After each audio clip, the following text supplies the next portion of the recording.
All right, guys, I'm gonna take this little moment to talk about one of the most underdog tools in a automotive shop or mechanic shop or the do-it-yourselfers, DIYers, them type of people.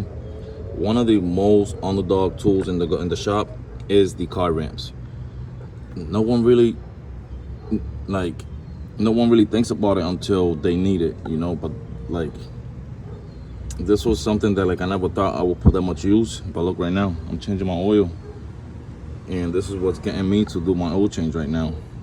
So the car ramps is a must-have for the car shop, guys. Go to Harbor Freight, Walmart.com, wherever they got it the cheapest. Get the heaviest load.